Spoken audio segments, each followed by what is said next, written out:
6 years ago, our first two pea chicks hatched. This was Belle, our female, or peahen, just after she hatched. Our son Uriah was only 3 at the time, and he got to help raise our two pea chicks. And Mom is him touching my legs all the eggs. When we moved to our new property in 2019, we decided to build a large aviary for our peafowl, so we could see Blue and Belle have a safe place to fly without fear of predators. The plan was to move Blue and Belle into the aviary as soon as it was finished in a few weeks from now, but Eli ran inside to get me when they found Belle this morning. I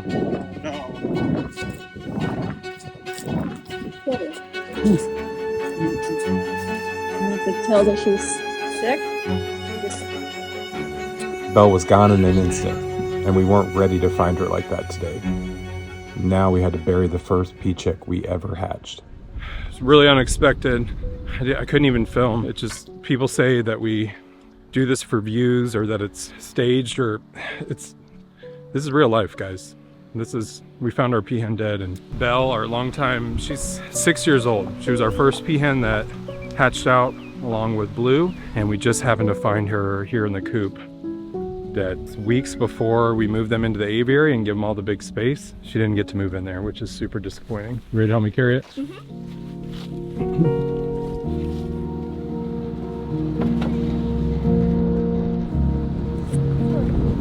So we're out here at the aviary, and we've thought about moving the birds in. I know everybody wants to see that, but we're really trying to make sure it's secure and it's ready to go. And yeah, we're working on putting wood chips in there, putting gravel around the outside so we can put electric, and then put some maybe concrete around the gates just to make sure that nothing's getting in, because we have a squirrel that's getting in here. So that's the only thing that's waiting to put the birds in, and it just stinks that within a few weeks, a month of putting the peafowl in, Blue, Belle, and one of the white pairs of peafowl, that this would happen. So we come back here to our animal graveyard where we've got some of our favorites from the farm. Amber, our longtime chicken, just some of our favorites over the years that we have buried back here. So now we'll bury Belle back here to honor her memory. So Belle was 6 and she's older than you. You hatched her out a year before you were born. September 2018, we hatched out Blue and Belle. At the other house, we brought them over here, put them in a chicken tractor for a while before they moved into their current spot. Eli, you were there when they hatched out. Do you remember holding them as little pea chicks? She was so tiny. Sad that she didn't make it to the aviary. So close. One of the first exciting hatching projects we did, we're trying to hatch pea chicks out. We bought some eggs from somebody locally and they didn't hatch, and we decided to get some more eggs from them, and we were lucky enough to get 2 little pea chicks to hatch out, and that was what became Blue and Belle. And that was September 2018, and now 6 years later she's hatched out. We've hatched out a couple pea chicks from her, so her legacy will live on. Belle, you did a good job. You did such a good job. This one's a hard one, and you know, one of the reasons we built the aviary was for Blue and Belle to get to spread their wings and fly, because we knew they'd fly all over the farm if we let them out. So that one is really disappointing that she didn't make it.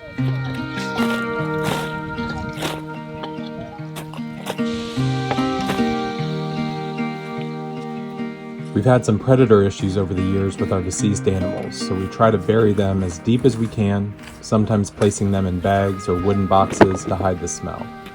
This time we used some boards over the area to prevent digging, and we used some lime to hide the smell that might occur. Rest in peace, Belle. You were a wonderful peahen, and you'll be missed dearly. I'll miss you, Belle. So part 2 of the story, so we need a peahen. It's gonna seem kind of quick, and that we're getting over this really. I think Belle died on Sunday or Monday, so this is about 4 or 5 days later. We have all of our peafowl over here in their coop. So we've got Blue there, and then we have Piper, some of our white peafowl, and then we've got 2 of their offspring, a peacock and a peahen from Blue and Belle. So we don't want to put Blue's daughter with him. We'll either end up keeping them here or free ranging them. We could sell them. We've got our 2 pea chicks. We've got our India Blue, and we've got our white pea chick that are over in the pea chick house. So we need to get an unrelated peahen. So I contacted a local peafowl farm that I think has a ton of birds. He told me he's got a few peahens. They're a little expensive. It's about $300, but I think it's worth it. One, to get Blue a mate, and two, just to do this right, have an unrelated pair when they go into the aviary. So I'm gonna head over there now with Uriah. I'll ask him if I can film over there. If he says no, I'll just show the peahen.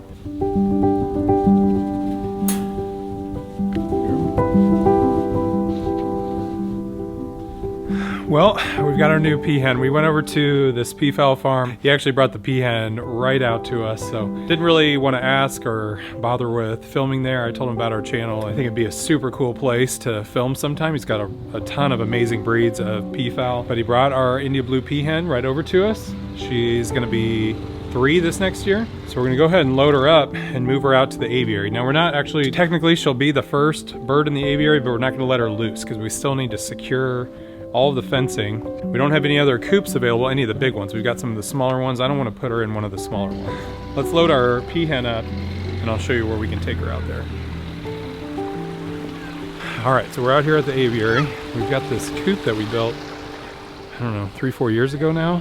We've got some wood chips to put on the floor, some food, water, bowls. So in this coop, we've got 2 areas. We have this back area for the birds, and we got this front area for us to store our stuff. We have this door here. We've got some roosting bars we put up. We've got windows for ventilation. We have this back door that we don't use, but we can use it to clean out the wood chips, stuff like that.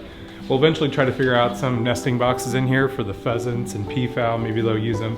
But this is where we want to keep our peahen initially. We don't want to put her in the other peafowl house. The best mode of operation is to always isolate a bird and just make sure it's doing all right when we move it over so we don't stress it out. So we're gonna put her in here, and then eventually we can bring Blue over.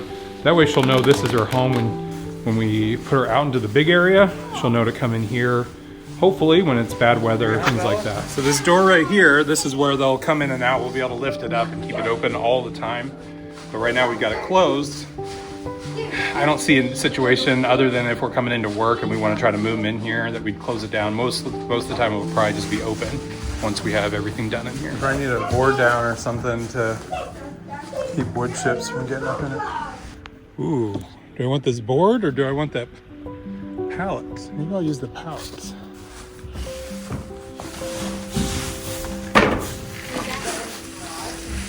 I think we're all set in here. We've got windows open for some airflow. Get our food and water. Let's go get the peahen. It's all right. It's all right. Grab the legs. It's all right. Yep. Oh.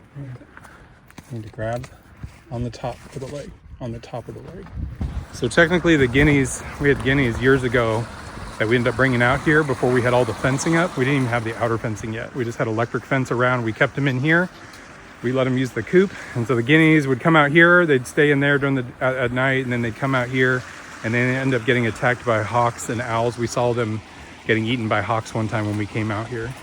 And so now we have all the fencing here. And so this is our next bird that is the first to come in when it's fully completed. And Becky, you had an idea for a name? So I had an idea of either grass, like bluegrass, or I thought jazz, so it'd be like blue jazz. I thought that was cute. I like jazz. Let's call her Jazz. Okay.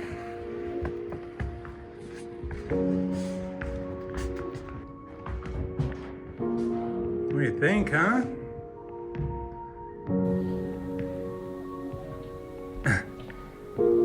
She's been really calm.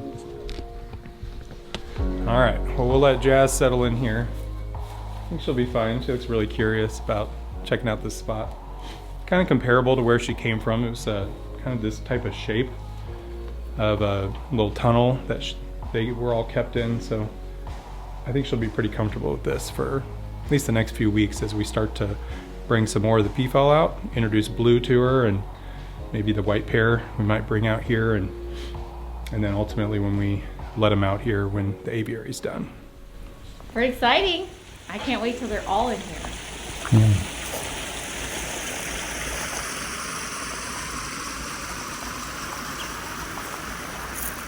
Hey, Joe. Hey, Joey. Hey, Joey. Hey, Joey.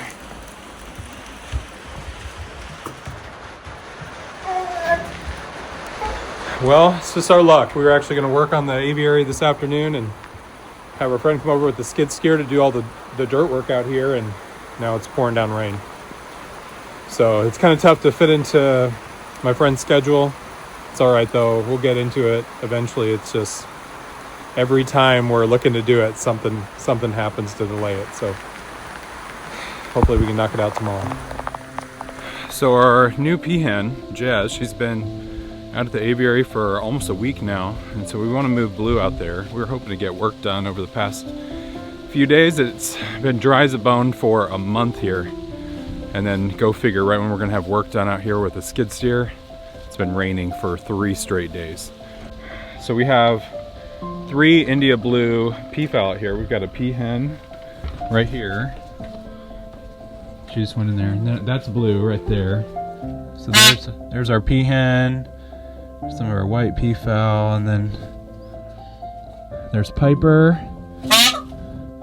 and then there's his son right there. So we know that's him. He doesn't have a zip tie, a little band on his ankle. We put a zip tie on the other 2 so we knew that they were his offspring. So I'm gonna see if I can get him here without him jumping around too crazy.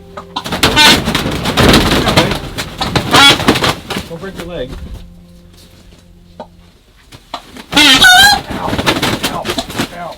Well, I only got smacked in the face once there, but here we got Blue. And he's been in this coop for about 2 years now, I think. I think it was in fall 2022 when we moved him out here, so decided to move him to his 3rd and final spot. Well, it's not quite as we imagined for Blue and what we thought was gonna be Belle moving in the aviary, but gets to go in here for the first time. Mama, see.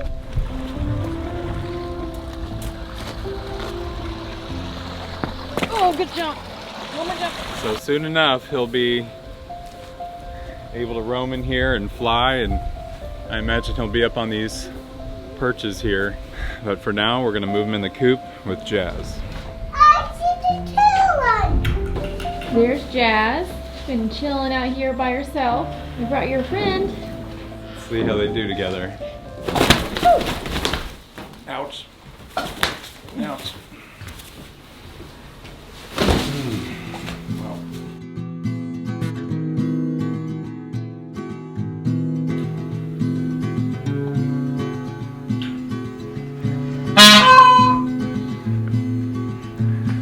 What do you think of the peacock? Hey, what do you think of the peacock in here? 2 ones stink. There's 2 in there? Yeah. Yeah, a peacock and a peahen? 2 ones stink. Yeah. This one, I. Yeah. You were there when he hatched. It was 6 years ago when Blue and Belle hatched. And now he's here in the aviary. So we've got a little viewing area here in the coop, and then they've got their space on the other side. Maybe hopefully they're just here for another 1 to 2 weeks. We can get the work done outside when it dries up, and we can let them and get some of the other birds out here moved into the aviary.